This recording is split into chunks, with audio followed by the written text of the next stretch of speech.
Hola! Your dream vacation to Vietnam starts from rupees 39,999 only with GT Holidays, South India's #1 travel brand. LIC படம் பண்ணிக்கிட்டு இருக்க, எப்படி இருக்கு? கண்டிப்பாக அதில் ஒரு காமெடி ரோல் தான் பண்ணுறேன். பைத்தியக்காரனாக இருந்தால் விமர்சனம் வரும், மிஞ்சி மிஞ்சி போனால் திட்டுவாங்க. நல்லவனாக இருந்தால் உயிருக்கு ஆபத்து. எனக்கு வந்து ஏதோ இப்படி பொண்டாட்டிட்டு அடி வாங்கிட்டு ஊரு ஃபுல்லாக திட்டு வாங்கிட்டு ஒரு மானங்கட்ட வாழ்க்கை ஒரு நிம்மதியாக இருக்குன்னு சொல்லுவேன். 15 செகண்டு அதுக்குள்ளே நீ வந்து என்னை சிரிக்க வச்சு இல்லைன்னா நான் உன்னை மாற்றி விட்டுருவேன். கோமாளித்தனமாக பண்ணி இன்றைக்கெல்லாம் கோமாளித்தனமாக பைத்தியக்காரத்தனமாக பண்ணுறவனா வளர்த்து விட்டுறாங்க. ஆமாம், நான் அதனால தான் எனக்கு இந்த மாதிரி வளர்த்து விட்றாங்கன்னு தெரிஞ்சு தானே நான் அது மாதிரி பண்ணேன். காத்து கருப்புக்கலை டிக்டாக்ல இருந்தேன், யூடியூப்ல இருந்தேன். நான் வந்து அடுத்தது வந்து இப்போ மூவிக்கு போயிட்டு இருக்கேன். இங்கே மூவியில் இருக்கவங்க இங்கே யூடியூப் போகிறாங்க, இன்ஸ்டாகிராம் போகிறாங்க. நான் இங்கே போயிட்டு இருக்கேன், அவங்க இங்கே வராங்க. நான் ஒரு கட்டத்தில் சினிமா போய் உட்காந்துட்டேன்னு வச்சுக்கலாம், எனக்கு படமே வரலனாலும் சரி, 5 படம் வரலனாலும் சரி, சினிமாவை தாண்டி நான் வேற எதுலையுமே போக மாட்டேன். யூடியூப், இன்ஸ்டால எதுலையுமே வர மாட்டேன். சினிமானா சினிமா தான். அப்படி வந்தா வர மாட்டேன். ரொம்ப அழகா நிறைய விஷயங்கள் ஷேர் பண்ணிக்கிட்டீங்க. எப்படி இருந்துச்சு ஃபர்ஸ்ட் எங்க விருந்து? எப்படி இருந்தது? சூப்பரா, அருமையா, வயிறு ஃபுல் ஆயிடுச்சு. அப்படியா? வெஜ் சாப்பிட்டதுக்கு இந்த பில்டப்பா? ஓகே, அது எங்க வச்சு சாப்பிட்டது? ஓ, எப்படி இருந்தது? அது எங்க வச்சு சாப்பிட்டது? எல்லாத்தையும் வைக்காதெல்லாம் சாப்பிட்டுருக்கு. நீ எங்க காலிஃப்ளவர் சாப்பிட்ட? காலி பண்ணியில சாப்பிட்டுருக்க. சரி, எப்படிங்க காமெடி நல்லா இருக்கு? சரியா இருந்துச்சு. இந்த மாதிரிலாம் நிறைய நான் பேசுவேன். அது வந்து இதை பார்த்து தான் அவ என்ன லவ் பண்ணா. சரி, அதான் சொல்லுங்க. ஜோக்ஸ் அப்பார்ட், அப்புறம் நிறைய விஷயங்கள் பண்ணிருக்கோம். சீரியஸா கேட்டுக்கிறல்ல. ஆனா நீ எவ்வளவுதான் விஷயங்கள் பண்ணாலும் இன்னொரு பொண்ணோட லைஃப் நீ கெடுத்துட்டு அப்படின்றாங்க. டேய் அச்சுரும் உன்ன இதுக்கெல்லாம் சரி என்ன கேக்குறாங்கன்னு இன்னொரு பொண்ணோட லைஃபையும் நீ கண்டென்ட் அப்படின்ற பேர்ல நீ கெடுக்கிற, ஏமாத்துற அப்படின்றாங்கல்ல. தொடர்ந்து உனக்கு வச்சுக்கிட்டே இருக்காங்க. அது எப்படி நீ பாக்குற? ரொம்ப நாங்க அதை பார்க்கவே இல்ல. அப்படியா? தட்டி விட்டு போயிட்டே இருக்க வேண்டியதான். இல்ல இன்னொரு இடத்துல உனக்கு சப்போர்ட் பண்ணி பேசிட்டு இருக்காங்க. ஏய் நான் உன் வாழ்க்கை கெடுக்கிறேன்னு சொல்லிட்டு இருக்காங்கடி. அத நீ தான் இல்லன்னு சொல்லணும். அதுதான் உண்மையாச்சு. அப்புறம் எப்படி சொல்ல முடியும்? உண்மை இல்லைன்னு அவங்கள்ட்ட நீ தாண்டி எடுத்து சொல்லணும். பைத்தியக்காரி, என்னைய குழப்புற நீ? சரி, ஏன்னா சமீபத்துல இருந்தாலும் அந்த பொண்டாட்டின்னு ஒருத்தி வந்துட்டாங்கன்னா குழப்பி எடுத்துருவாங்க. ஏன்னா இதுக்கு முன்னாடி கல்யாணத்துக்கு முன்னாடி நினைக்கிறேன், விஜயா நான் ஆகணும், அடுத்த விஜயா ஆகணும்ல நீ நிறைய பேசி வச்சிருக்க. விஜய் ஃபேன்ஸ் எல்லாம் உன் மேல பயங்கர கோவத்துல, அதெல்லாம் பாத்தியா நீ? நான் ஃபர்ஸ்ட் என்னன்னு கேட்டீங்கன்னா, விஜய் சார் வந்து அவங்கள மாதிரி ஆகணுங்கிற ஒரு நோக்கம் தான். அவங்கள ரோல் மாடலாக வச்சுக்கிட்டு அவங்கள மாதிரி நம்ம வந்து கடந்து போகணும். அதுக்குன்னு விஜயை தான் நான் அடுத்து அந்த இடத்துக்கு தான் நான் போறேன் அப்படின்றத எப்படி நீ சொல்லுவேன்? அது சொல்ற விதம் வந்து தவறாக நாங்கள் பதிவேற்றோம். அது வந்து உண்மையாகவே மன்னிப்பும் கேட்டோம். ஆனால் உண்மையாகவே எனக்கு வந்து ரோல் மாடலும் சரி, ஃபேனாகவும் ஒரு விஜய் சாரோட ஃபேனாகவும் இருந்து அவரை பின்தொடர்ந்து தான் போகிறோம். அதுதான். இங்கே பாரு, இன்ஸ்டாகிராம் அங்கே போய் இது பண்ணணும். இந்த கேப்பில் கூட ரீல்ஸ் பண்ணுறா பாருங்க. ஓகே, இன்னொன்று சொல்லியிருந்தேன், அந்த வர ட்ரெயினை ஒத்த வரல நிப்பாட்டு, எதுக்கு அதெல்லாம் உண்மையா நீங்க செட்டிங்? அதெல்லாம் அது வந்து அதுதான் டேரக்டர் அவர்கிட்ட நான் கேட்டேன். இந்த மாதிரி நீங்கள் கேட்குற மாதிரி வந்து டேரக்டர்கிட்ட கேட்டேன். அந்த மாதிரி என்னங்க நீங்கள் வந்து ஒத்த கையில் ட்ரெயின் நிறுத்தணும்னு சொன்னீங்க, அது வந்து எல்லாருமே கேட்குறாங்க, எப்படி ஒத்த கையில் நிறுத்தீங்கன்னு ஷூட்டிங் ஸ்பாட்டில் கேட்டேன். இப்போ அவர் என்ன சொன்னார்னா, ட்ரெயின் வருங்க, நீங்கள் போயிட்டு ட்ரெயினுக்குள்ளே ஒரு சொச்சு இருக்கும், அதை வந்து ஒரு கையில் அந்த சொச்சை வச்சு அழுத்திங்கன்னா ட்ரெயின். எனக்கு டென்ஷன் ஆச்சு. என்னங்க ஒத்த கையெல்லாம் இப்படி நிறுத்துகிற மாதிரி சொன்னீங்க, போயிட்டு சொச்சை வச்சு அழுத்தணுன்னு, இந்த மாதிரிலாம் இருந்தால் ஷூட்டு செட் ஆகாதுங்க, நீங்கள் என்னங்க இப்படி பண்ணுறீங்கன்னு வாக்குவாதம் ஆச்சு எனக்கும் டேரக்ட் சாருக்கும். அப்போ நான் கேட்குறேன், சரிங்க நான் எதனால ட்ரெயினை நிறுத்துகிறேன் அப்படின்னு நான் கேள்வி கேட்டேன். சரிங்க நான் எதனால வந்து ட்ரெயினை வந்து நிறுத்துகிறேன் அப்படின்னு கேட்டேன்.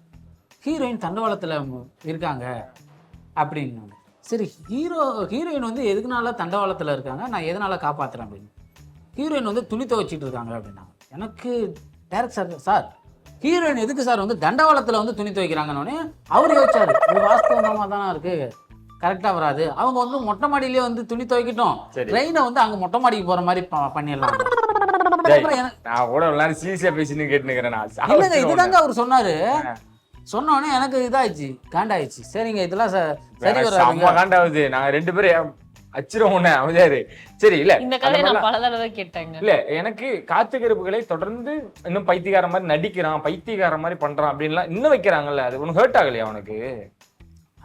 அதனால என்னங்க, நம்ம பண்றது தானே அவங்க சொல்றாங்க, அதை ரசிக்கிற இல்ல அப்படிங்க. உங்களுக்கு அது ஹர்ட் ஆகலையா? உங்களுக்கு அதெல்லாம் பாக்குறீங்களா நீங்க? நான் அதுக்கு தான் அந்த சைடே போறது இல்ல. நான் இப்ப சொல்றேன், ஏய் பைத்தியக்காரத்தனமா பண்ணாத அப்படின்னு நான் உங்க முன்னாடியே சொல்லும் பொழுது உங்க ரியாக்ஷன் என்னவா இருக்கு? அவனோட ப்ரொஃபஷனல் அப்படி. சோ நான் அதை எதுவுமே சரிங்க, மைண்ட் நான் பண்ணி. உங்களை ஒரு கேள்வி கேட்குறேன். சரி. பைத்தியக்காரனா இருந்தாக்க திட்டுறாங்க, விமர்சனம் பண்றாங்க. நல்லவனா இருந்தாக்க வந்து வாழ்க்கைக்கே ரொம்ப ஆபத்தா இருக்கும், உயிருக்கே ஆபத்தாகும் தெரியுமா? ரொம்ப எப்படி? நல்லவனா இருந்தா எப்படி? அது இருந்து பாருங்களேன், எல்லாத்துக்கும் உதவி பண்ணிட்டு கொஞ்சம் இது பண்ணி பாருங்க, எவ்வளவு பிரச்சனை வருதுன்னு தெரியும். என்ன சீரியஸா பேசுறேன் திடீர்னு? டேய் என்னாச்சு உனக்கு? இல்ல, நல்லவனா நீங்க இருந்து பாருங்களேன். நான் மக்களுக்கெல்லாம் ஊர்க்காரங்களுக்கு நல்லது செஞ்சுட்டு அதுல Like, எவ்வளவு அதுல பிரச்சனை நல்ல வருது. பண்றது அப்படியே வேற. Like, ரொம்ப நல்லவனா இருந்தா அதான், பைத்தியக்காரனா இருந்தா விமர்சனம் வரும், மிஞ்சி மிஞ்சி போனா திட்டுவாங்க. நல்லவனா இருந்தா உயிருக்கே ஆபத்து வரும். ஓகே. அதனால நல்லவனா இருந்து நீ உயிருக்கு ஆபத்தாயி நீ இப்ப மறுபடியும் நீ இப்படி இந்த நிலைமைக்கு வந்துட்ட. இல்ல எல்லாத்துக்குமே இந்த இதெல்லாம் பிரச்சனைகள்லாம் இருக்கு. அதனால சொல்றேன், உனக்கு வந்து ஏதோ இப்படி பொண்டாட்டிட்டு அடி வாங்கிட்டு ஊரு ஃபுல்லா திட்டு வாங்கிட்டு ஒரு மானங்கட்ட வாழ்க்கை ஒரு நிம்மதியா இருக்குன்னு சொல்லுவேன். இந்த படத்தோட ப்ரொமோஷன்ஸ் எல்லாம் பண்றாங்களா யூடியூப்ல, அதெல்லாம் பண்ணக்கூடாது, ஏன் பண்றாங்க அப்படின்னு ஒரு கேள்வி எழுப்புறீல, என்ன ஆச்சு உனக்கு? அதுவும் நீ வேணும்னு பண்ணியா இல்ல யதார்த்தமா சொல்லி மாட்டிக்கிட்டியா? எதனால அதை சொன்ன?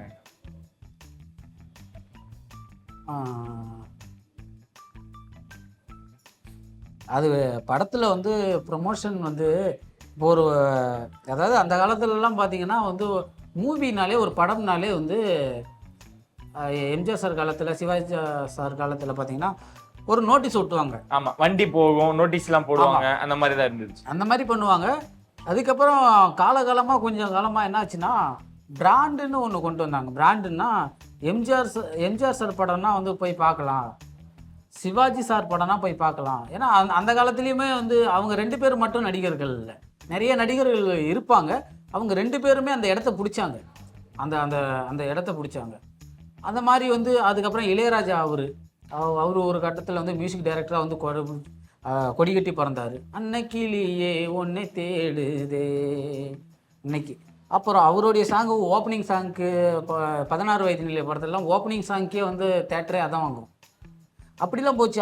அவருடைய ஃபோட்டோ போட்டும் வந்து படம் ஓடிச்சு. சரி. அப்புறம் கவுண்டமணி சார், செந்தில் சார் அவங்க நடித்தா, வடிவேல் சார் நடித்தா, இவங்களெல்லாம் வச்சு இது பண்ணும்போது அது ஒரு படம் பார்க்கும் போதே இதாகுது.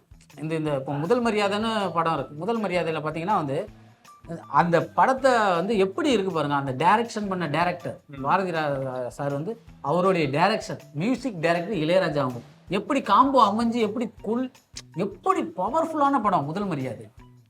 இன்னைக்குமே அதை பார்க்கலாம் உட்காந்து. பாட்டு என்ன பாட்டு, அதுல என்ன கதை, என்ன அத வில்லேஜ் சப்ஜெக்ட் எவ்வளவு அருமையா விஷுவல் காட்டியிருக்காங்க. சரி, அதுக்கு இதுக்கு என்ன சம்பந்தம்? அப்படி வந்து சினிமான்னு சொல்றேன், சினிமா வந்து அப்படி வந்தது முதல் மரியாதை. அப்படி வந்து சொல்றாங்கன்னா அந்த மாதிரி ரியலாவே ஒரு ஹார்ட் ஒர்க் இருக்கு, ரியலாவே உங்க படத்துல ஒரு நல்ல விஷயம் இருக்கு அப்படின்னா அதுவா ப்ரமோஷன் ஆயிடும், வந்து வேர்ட் ஆஃப் மவுத்ல அது ப்ரோமோட் ஆயிடும். நீங்க ஏன் ஒரு டிஜிட்டல் மீடியாவை வந்து சூஸ் பண்றீங்க அப்படின்னு கேக்குறான். ஆமா, நிஜமாவே படம் நல்லா இருந்துச்சுன்னா ஆட்டோமேட்டிக்கா போய் இப்போ எல்லாமே அப்டேட் ஆகல. நான் என்ன கேக்குறேன்னா, அந்த காலத்துல வந்து நோட்டீஸோ இல்ல வந்து தியேட்டர்ஸே ரொம்ப ரேரா தான் இருக்கும். அப்போ தியேட்டர்ஸ்ல என்ன படம் ஓடுது, அவங்களுக்கு என்டர்டைன்மெண்ட் அது மட்டும் தான். இப்போ எவ்வளவு தியேட்டர்கள், நானும் அதான் சொன்னேன், எவ்வளவு தியேட்டர்கள் திரையரங்குகள் இப்போ எல்லாரும் சோஷியல் மீடியாவை தான் யூஸ் பண்றோம். உன்னையே நாங்க பார்த்தது சோஷியல் மீடியாக்கள் தான். ஆமா, அது வாஸ்தவம் தான். இது என்னன்னு கேட்டீங்கன்னா, காலப்போக்கில் வந்து சினிமாவுக்கு வியூவர்ஸ், அதாவது சினிமாவுக்கு ஃபர்ஸ்ட் ஆப்போசிட்டே வந்து சோசியல் மீடியா தான், தெரியுங்களா? சரி, சினிமாவுக்கு ஆப்போசிட்டே வந்து சோசியல் மீடியா தான். தியேட்டருக்கு வராத காரணமும் சோசியல் மீடியா தான். வளர்த்துட்டது சோசியல் மீடியா தான். அது கரெக்ட் தாங்க, நான் இல்லைன்னு சொல்லல, அது கரெக்ட் தான். சினிமாவில் தியேட்டர்ல வந்து மக்கள் இன்னைக்கு உட்காரலன்னா காரணம் என்ன? யூடியூப், இன்ஸ்டாகிராம் தாங்கிறேன். நீங்க என்ன சொல்றீங்க? மறுத்து பேச முடியுமா? இல்லைன்னு சொல்ல முடியுங்களா? இல்ல, தியேட்டர்ல இன்னைக்கு வந்து மக்கள் ஜனங்க வந்து உட்காரலன்னா காரணம் வந்து யூடியூப், ஃபேஸ்புக், இன்ஸ்டாகிராம். இதுதான். இது வந்ததுனால தான் தியேட்டருக்கு யாரும் போறது இல்லை. அதுலயே நீங்க எப்படி போய் ப்ரமோட் பண்றீங்க? அதுதான் உங்களுக்கு, அதுதான் நமக்கும் இதுன்னு தெரியும், அவங்கள்ட்ட தான் நம்ம போராடணும்னு தெரியும். அப்ப அவங்களே வச்சு நம்ம இது பண்றோம், அவங்களே போய் ப்ரமோட். அதுதான் ஒரு முள்ளால தான் எடுக்க முடியும். அதனாலதான் அதுக்கே ப்ரமோஷனுக்கு வராங்க. அது வந்து நான் என்ன சொல்றேன்னா, ஒரு ஒரு மோதல் மாதிரி தான். ஒரு வியூஸ் இன்ஸ்டாகிராம்ல இன்னைக்கு வந்து இன்ஸ்டாகிராம்ல என்ன இருக்கு? இந்த இன்ஸ்டாகிராம் திறந்தாலே நீ காமெடி தான். எல்லாருமே எப்படி யூடியூப்ல எப்படிதாங்க யோசிக்கிறாங்கன்னு தெரியல. அப்படியே காமெடி பார்க்க அவ்வளோ பேர் காமெடி பண்ண ஆரம்பிச்சிட்டாங்க. அன்னைக்கெல்லாம் காமெடி பண்றதுக்கு வந்து Goundamani sir, Senthil sir, Vadivel sir, Vivek sir, ஒரு பர்டிகுலரான ஒரு 4 பேர் 5 பேர், இதுதான். இன்னைக்கு இன்ஸ்டாவை திறந்தா, யூடியூப் திறந்தா எல்லாரும் காமெடி. அப்போ என்ன பண்ணணும்? ஹார்ட் ஒர்க் பண்ணி இந்த இன்ஸ்டாகிராம்ல உள்ளவங்களை தாண்டி, அந்த யூடியூப்பை தாண்டி அங்க சினிமாவில் உட்கார வச்சு அந்த இடத்த சிரிக்க வைக்கிறவங்க தான் கலைஞன். புரியுதுங்களா? இன்னைக்கு வந்து டிமாண்ட் அதிகமாக தான் ஆச்சு. இன்னைக்கு முடியாத ஒரு விஷயம் தான். அதை பண்ணணும், இருந்தாலும் பண்ணணும். இன்னைக்கு உட்காந்து நான் வந்து இன்ஸ்டா இப்போ யூஸ் பண்ணுறேன்னு வச்சுங்களேன், என்ன பண்ணுறேன், சிரிக்கிறேன், ஆட்டோமேட்டிக்காக சிரிக்கிறேன். யாராச்சும் ஒருத்தங்க காமெடி பண்ணுவாங்க, சிரிக்கிறேன், ஃபாலோ பண்ணி வைக்கிறேன். யூடியூப்ல உட்காந்தாலே சிரிக்கிறேன். அப்போ நான் படத்துக்கு ஏன் என்டர்டைன்மெண்ட் எண்ணி போகணும்? அப்ப இன்ஸ்டா யூடியூப்ல வரதெல்லாம் வச்சு பார்க்கும்பொழுது அங்க போக கூடாது. அது தியேட்டருக்கு மக்கள் அதிகமாக போகாத காரணமும் இந்த சோசியல் மீடியா தான். ஆனா நீ எப்படி அதை சொல்லலாம் ப்ரொமோஷன் பண்ணல? ஏன்னா நிறைய சின்ன சின்ன படங்களா வெளியே தெரியுது. சின்ன படங்கள் வந்து சோசியல் மீடியா தேவை. நான் வந்து சின்ன படங்களை சொல்லலை, பெரிய படங்களே வந்து பெரிய பெரிய ஆர்டிஸ்ட் நடிச்ச படமே பெரிய ஆளுங்க நடிச்சதே வந்து ப்ரொமோஷன் பண்றாங்கல்ல, அது தாங்கிக்க முடியாத விஷயம் தானே. அதாவது நான் என்ன சொல்றேன்னா, காத்து கருப்பு கலை டிக்டாக்ல இருந்தேன், யூடியூப்ல இருந்தேன். நான் வந்து அடுத்தது வந்து இப்போ மூவிக்கு போயிட்டு இருக்கேன். இங்க மூவில இருக்கவங்க இங்க யூடியூப் போறாங்க, இன்ஸ்டாகிராம் போறாங்க. நான் இங்க போயிட்டு இருக்கேன், அவங்க இங்க வராங்க. அதை தான் நான் சொல்றேன். அங்க இருக்கவங்களாம் இதை பார்க்காம இருந்தா நீ கிடைச்சிருக்க மாட்டே. அங்க இருக்கிறவங்க இன்னைக்கு சினிமா ஆர்டிஸ்ட் இன்னைக்கு வந்து நிறைய பேர் என்னன்னா யூடியூப்ல இறங்குறாங்க. நான் யூடியூப்ல இருந்து இப்போ மூவிக்கு இப்போ இந்த பக்கம் ஏறிட்டு இருக்கேன். நம்ம பண்றோமோ இல்லையோ, வருஷத்துக்கு ஒரு படம் நடிக்கிறோமோ இல்ல 10 வருஷத்துக்கு ஒரு படம் நடிக்கிறோமோ, நம்ம நடிச்சாலும் சினிமாவில தான் நடிக்கணும். அப்படி இருக்கிறவங்க தான் வந்து சினிமாக்காரங்க. நான் ஒரு கட்டத்துல சினிமா போய் உட்காந்துன்னு வச்சுக்கலாம், படமே வரலனாலும் சரி, 5 படம் வரலனாலும் சரி, சினிமாவை தாண்டி நான் வேற எதுலயுமே போக மாட்டேன். அப்படியா? யூடியூப், இன்ஸ்டால எதுலயுமே வர மாட்டேன். சினிமானா சினிமா தான். அப்படி வந்தா வர மாட்டேன். செருப்பால் அடிங்க. செருப்பால் அடிக்கணும். இல்ல இன்னைக்குதான் ரொம்ப எமோஷனலாவும் பேசுறான், நிறையாவும் பேசுறான். அப்படி வந்தா அதுல நான் வர மாட்டேன். என்னங்க பண்ணலாம்? நீங்க தானே கூடிய இருக்க, கட்டி வச்சு அடிங்க. கட்டி வச்சு அடிக்கலாமா? ஓகே சரிடா, ரொம்ப எமோஷனலாவும் மோட்டிவேஷனலாவும் பேசியிருக்க, புரியுது. இல்லங்க, ஹார்ட் ஒர்க் இல்ல நான் என்ன சொல்றேன்னா, ஹார்ட் ஒர்க் ரொம்ப தேவை.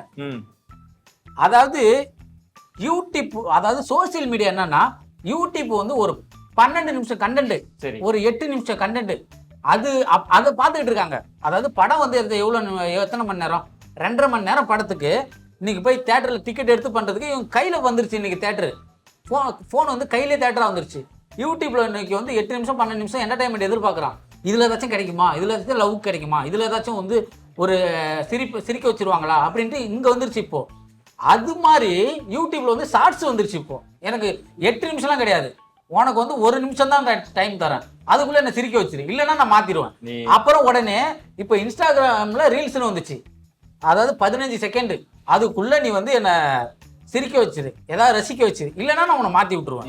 கோமாளித்தனமா பண்ணு. இன்னைக்கெல்லாம் கோமாளித்தனமா பைத்தியகாரத்தனமா பண்றவனா வளர்த்து விட்டுறாங்க. ஆமா, நான் அதனாலதான் எனக்கு அந்த மாதிரி வளர்த்து விடுறாங்கன்னு தெரிஞ்சுதானே நான் அது மாதிரி பண்ணேன். இல்லன்னா இவங்க எந்த விதத்துல வளர்த்து விடுறாங்கன்னா நான் அப்படி மாறி இருப்பேன். இல்ல இது படம் ப்ரொமோஷன் மட்டும் சொல்றியா? இன்னும் காலம் சோசியல் மீடியா எப்படி தெரியுங்களா போவோம்? 2.5 மணி நேரம் படத்துக்கு இங்க இன்னும் இந்த சோசியல் மீடியா எப்படி போகும்னா, உனக்கு ஒரே ஒரு செகண்ட் நான் உனக்கு டைம் தரேன், அதுக்குள்ள என்ன சிரிக்க வச்சிரு, இல்லைன்னா நான் மாத்தி நெக்ஸ்ட் தள்ளி விட்டுருவேன். அப்படி வந்துடும் ஒரு செகண்டுக்குள்ள. ஃபியூச்சரை கணிக்கிற அளவுக்கு நீ வளர்ந்துருக்கேன்றப்ப ரொம்ப சந்தோஷமா இருக்கு. நீ பேசுறதெல்லாம் கரெக்ட். படத்தோட ப்ரொமோஷன் மட்டும் சொல்ல கரெக்டா இருக்கும். ஏன்னா இந்த இன்டர்வியூ நான் யூடியூப்ல தான் போட போறேன் அப்படின்றப்ப எனக்கு கொஞ்சம் ஜர்க்கா தான் இருக்கு. புரியுது உன்னோட ஆதங்கம், எனக்கு புரியுது. படத்துக்கு போயிட்டு மறுபடியும் யூடியூப் பக்கம் வாடியே, நான் உன்னை அப்ப வச்சுக்கிறேன், அங்க வச்சு உன்னை வண்டே கேட்கறேன். ஓகே, ஃபைனலா இந்த கேள்வியோட நான் முடிக்கணும்னு நினைக்கிறேன். எல்ஐசி படம் பண்ணிக்கிட்டு இருக்க, எப்படி இருக்கு? எல்ஐசி படம் வந்து பாத்தீங்கன்னா அதான் போயிட்டு இருக்கு. அது வந்து அவங்க இதை பத்தியான விமர்சனம் பண்ணலாமா என்னெல்லாம் தெரியல. இருந்தாலும் நீங்க கேட்டதுனால சொல்றேன், படம் நல்லா போயிட்டு இருக்குல்ல. 4-5 நாள் ஷூட்டு போச்சு. அப்போ இன்னும் வந்து ஒரு 10 நாள் சொல்லியிருக்காங்க. ஓகே, கண்டிப்பா அதுல ஒரு காமெடி ரோல் தான் பண்றேன். இந்த தம்ப்நெயில நான் வச்சுக்கிறேன். எல்ஐசி படத்துக்கு அப்புறம் காத்து கருப்புகளை இனி யூடியூப்ல வரமாட்டான். அதை நான் ஆணித்தனமா இங்க பதிவு பண்ணிட்டு இங்கிருந்து நாங்க கிளம்புறோம்.